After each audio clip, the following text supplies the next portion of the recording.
Suppose करो एक positive plate है अपर साइड में, लोअर साइड में एक नेगेटिव प्लेट है।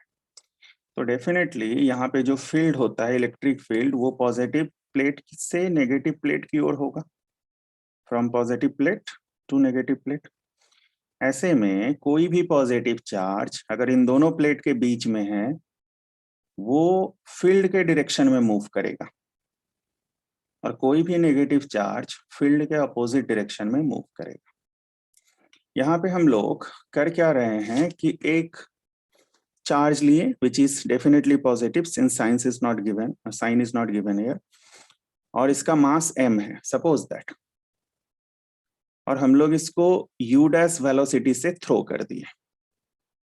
ठीक, in absence of any force ये इस डायरेक्शन में मूव करता।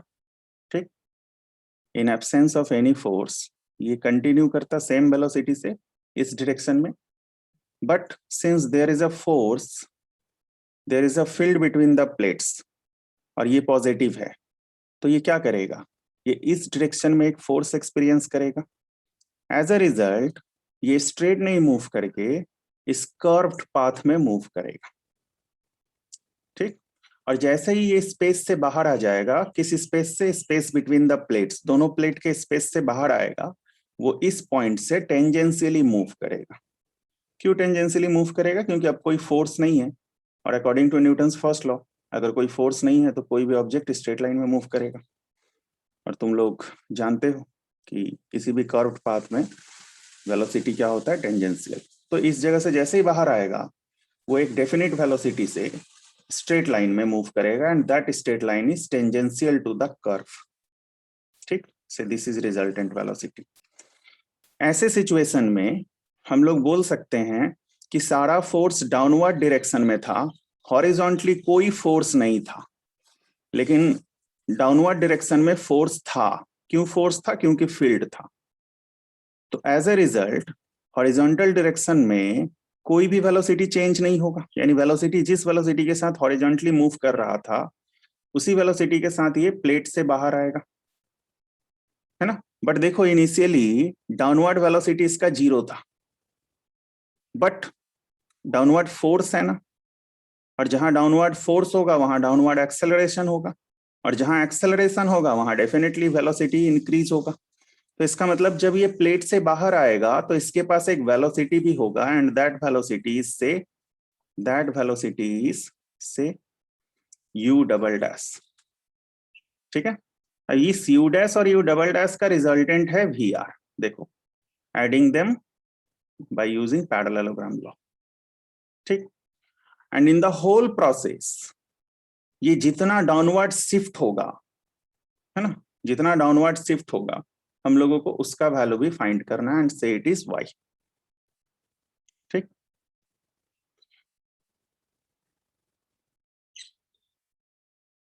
तो अगर ये लेंथ l है सपोज दैट प्लेट का, तो हम लोग यहाँ पे बोल सकते हैं कि as soon as the charged particle enters the space between the plates, जैसे ही ये इन दोनों प्लेट के बीच में एंटर करेगा इसके ऊपर एक फोर्स आ जाएगा। क्यों फोर्स होगा? क्योंकि there is a field in the space, और फील्ड किस डायरेक्शन में है? डाउनवर्ड डायरेक्शन में। तो definitely force on the charge particle क्या होगा? सबको पता है फोर्स होता है इंटेंसिटी इनटू चार्ज। ठीक है, और यहीं से अगर हम लोग एक्सेलरेशन फाइंड करना चाहें तो हम लोग बोल सकते हैं with in the space acceleration होगा EQ by m, force by mass, ये एक्सेलरेशन होगा। ठीक, तो इंटेंसिटी डाउनवर्ड डायरेक्शन में था, इंटेंसिटी E, चार्ज Q, तो फोर्स होगा EQ, और फोर्स बाई मास क्या होता है? एक्सेलरेशन। क्लियर है? अब ऐसे सिचुएशन में हम लोगों से फर्स्ट क्वेश्चन या हम लोग जो फर्स्ट डेरिवेशन करेंगे वो ये है, time taken to come out the space. Time taken to come out the space, time taken to come out the space.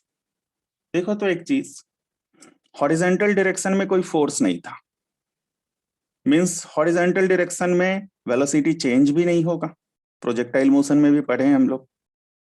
तो u डैश का वैल्यू चेंज नहीं होगा, यानी थ्रू आउट द स्पेस ये हॉरिजेंटल डायरेक्शन में move किया है किस वेलोसिटी से, यू डैश से, और डिस्टेंस कितना ट्रेवल किया है, एल।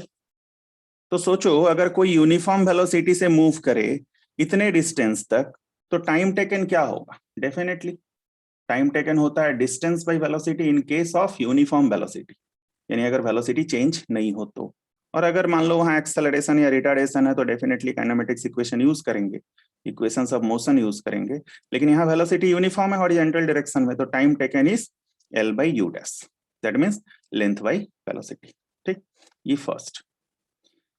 सेकेंड थिंग, हम लोग जानते हैं कि in the whole phenomena horizontal velocity remains same, देख लो यू डैश ही है ना, but vertical velocity increases from 0 to u double dash. Why 0? Because there was no such vertical velocity at the starting of phenomena. तो हम लोग यहां बोलेंगे again vertical velocity gained, क्योंकि पहले था नहीं इसलिए गेन किया, vertical velocity gained। Formula use करेंगे, याद होगा तुम लोगों को, v is equal to u plus at, है ना। तो इस फॉर्मूले में v के बदले हम लोग क्या पुट करेंगे, u डबल डैश, क्योंकि ये फाइनल वेलोसिटी है उसका, और इनिशियल वेलोसिटी क्या है, 0। What is acceleration, f by, sorry, what is acceleration, e q by m। देखो इस जगह पे एक्सेलरेशन हम लोग फाइंड किए हैं। And what is t, t is l by u dash. ठीक, तो इसी को अगर हम लोग नेक्स्ट लाइन में लिखेंगे तो लिखेंगे u double dash is equal to e q l by m u dash. This is the value of u double dash, यानी वर्टिकल वेलोसिटी गेन। अगर यहां से पूछेगा 10 टोटल वेलोसिटी क्या हो जाएगा, या 10 net velocity in coming out, after coming out of space, after coming out of the space, जो स्पेस है उससे बाहर आने पे इनका वेलोसिटी, रिजल्टेंट वेलोसिटी क्या हो जाएगा। तो देखो रिजल्टेंट वेलोसिटी को हम लोग यहाँ किससे दिखाए हैं, वी आर से, और यहाँ दो वेलोसिटी का समेशन है वी आर, एक है यू डैश और एक है u double dash, the angle between them is 90 degree. तुम लोग जानते हो velocities are vector quantities, velocity is vector quantity, तो दो वेक्टर क्वांटिटी है having angle 90 degree between them, तो रिजल्टेंट क्या होता है, रिजल्टेंट होगा root over of first vector के मैग्नीट्यूड का स्क्वायर प्लस सेकंड वेक्टर के मैग्नीट्यूड का स्क्वायर। ठीक, क्लियर है। तो यहां से हम लोग ये वी आर निकाल लेंगे, मतलब ये वाला वेलोसिटी या रिजल्टेंट वेलोसिटी जिस वेलोसिटी से वो बाहर जा रहा था। ठीक है, अब इतना कुछ होने के बाद दो चीज और बच गया हम लोगों से। कई बार पूछता है ये कितना एंगल डिफ्लेक्ट होगा, that means this angle theta, और ये कितना वर्टिकली शिफ्ट होगा, दैट मीन्स वाई। ठीक, तो देखो अगर ये एंगल थीटा है सपोज दैट, तो इस ट्रायंगल को देखो, तो इस ट्रायंगल को, इस ट्रायंगल में ये 90 है, तो ये ऑब्वियसली परपेंडिकुलर होगा ये कंपोनेंट, और ये कंपोनेंट बेस है, तो हम लोग tan थीटा इक्वल टू क्या लिखेंगे, परपेंडिकुलर बाई बेस।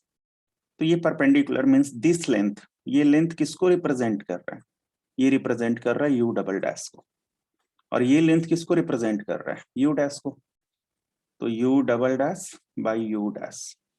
और नेक्स्ट लाइन में हम लोग लिखेंगे theta is equal to tan inverse u double dash by u dash, जो u double dash u dash का वैल्यू आएगा पुट कर दोगे। The last one vertical shift, कितना ये वर्टिकली शिफ्ट करेगा अपने इनिशियल डायरेक्शन ऑफ मोशन से, ये इसी को बोलेंगे वर्टिकल डेविएशन। ठीक, तो कितना ये डेविएट करेगा वो हम लोग यहाँ पे फाइंड कर रहे हैं। देखो इस केस में बाई काइनेमेटिक्स इक्वेशन, कौन सा equation, s is equal to u t plus half a t square.